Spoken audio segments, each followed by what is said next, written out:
ಸ್ನೇಹಿತರೆ, ನಾನು ಡಾಕ್ಟರ್ ಶಮೀನಾ. ಇಂದು ನಾನೊಂದು ಹೊಸ ಟಾಪಿಕ್ ಬಗ್ಗೆ ಮಾತಾಡ್ತಿದ್ದೇನೆ. ಮಹಿಳೆಯರಲ್ಲಿ ಮಾನಸಿಕ ಆರೋಗ್ಯ ಸಮಸ್ಯೆಗಳು ಎಷ್ಟು ನಿಜ ಅನ್ನೋದರ ಬಗ್ಗೆ.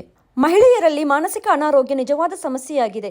ಇದು ಕಲ್ಪನೆಯಲ್ಲ, ನಾಟಕ ಅಲ್ಲ, ದುರ್ಬಲತೆಯ ಸೂಚನೆಯೂ ಅಲ್ಲ, ಗಮನ ಕೊಡಬೇಕಾದ ಗಂಭೀರ ಆರೋಗ್ಯ ಸಮಸ್ಯೆ. ಹಾಗಾದರೆ ಮಾನಸಿಕ ಅನಾರೋಗ್ಯ ಎಂದರೆ ಏನು? ಇದು ಮನಸ್ಸು, ಭಾವನೆ ಮತ್ತು ಚಿಂತನೆಗಳ ಮೇಲೆ ಪರಿಣಾಮ ಬೀರುವ ಗಂಭೀರ ಆರೋಗ್ಯ ಸಮಸ್ಯೆ. ಇದು ದೇಹದ ಕಾಯಿಲೆಯಂತೆಯೇ ವೈದ್ಯಕೀಯ ಗಮನ ಅಗತ್ಯವಿರುವ ಸ್ಥಿತಿ. ದುರದೃಷ್ಟವಶಾತ್ ನಮ್ಮ ಸಮಾಜದಲ್ಲಿ ಮಾನಸಿಕ ಅನಾರೋಗ್ಯದ ಬಗ್ಗೆ ಇನ್ನೂ ತಪ್ಪು ಕಲ್ಪನೆಗಳು ಇವೆ. ಇದು ಮನಸ್ಸಿನ ದುರ್ಬಲತೆ, ಗಮನ ಬೇರೆಡೆ ತಿರುಗಿಸಿದರೆ ಸರಿ ಹೋಗುತ್ತದೆ ಎಂಬಂತಹ ಮಾತುಗಳು ನೋವು ಅನುಭವಿಸುತ್ತಿರುವ ವ್ಯಕ್ತಿಯನ್ನು ಇನ್ನಷ್ಟು ಒಂಟಿಯಾಗಿಸುತ್ತದೆ. ಇನ್ನು ಮಹಿಳೆಯರು ಮಾನಸಿಕ ಅನಾರೋಗ್ಯಕ್ಕೆ ಹೆಚ್ಚು ಒಳಗಾಗುವ ಕಾರಣಗಳು ಹಾರ್ಮೋನಲ್ ಬದಲಾವಣೆಗಳು, ಕುಟುಂಬ ಮತ್ತು ಉದ್ಯೋಗದ ಒತ್ತಡ, ಸಮಾಜದ ನಿರೀಕ್ಷೆಗಳು, ಭಾವನೆಗಳನ್ನು ಮರೆಮಾಚುವ ಅಭ್ಯಾಸ, ಹಾಗೂ ಎಲ್ಲ ಸರಿಯಾಗಿದೆ ಎಂದು ನಗಬೇಕಾಗಿ ಕುಟುಂಬದ ಒತ್ತಾಯ. ಇನ್ನು ಮಾನಸಿಕ ಅನಾರೋಗ್ಯದ ಲಕ್ಷಣಗಳು ಯಾವುದೆಲ್ಲ?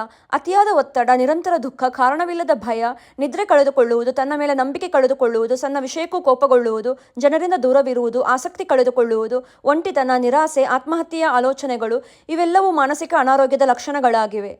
ಸ್ನೇಹಿತರೆ, ಮಾನಸಿಕ ಸಮಸ್ಯೆಗಳನ್ನು ನಿರ್ಲಕ್ಷ್ಯ ಮಾಡದೆ ಸಮಯಕ್ಕೆ ಸರಿಯಾಗಿ ಮನೋವೈದ್ಯರು ಅಥವಾ ಕೌನ್ಸಿಲರ್ರ ಸಹಾಯ ಪಡೆಯುವುದು ಅತ್ಯಂತ ಮುಖ್ಯ. ಮಾನಸಿಕ ಅನಾರೋಗ್ಯ ನಿಜವಾಗಿದೆ, ಆದರೆ ಸರಿಯಾದ ಚಿಕಿತ್ಸೆ ಮತ್ತು ಕುಟುಂಬ ಬೆಂಬಲದಿಂದ ಖಂಡಿತ ಚೇತರಿಕೆ ಸಾಧ್ಯವಿದೆ.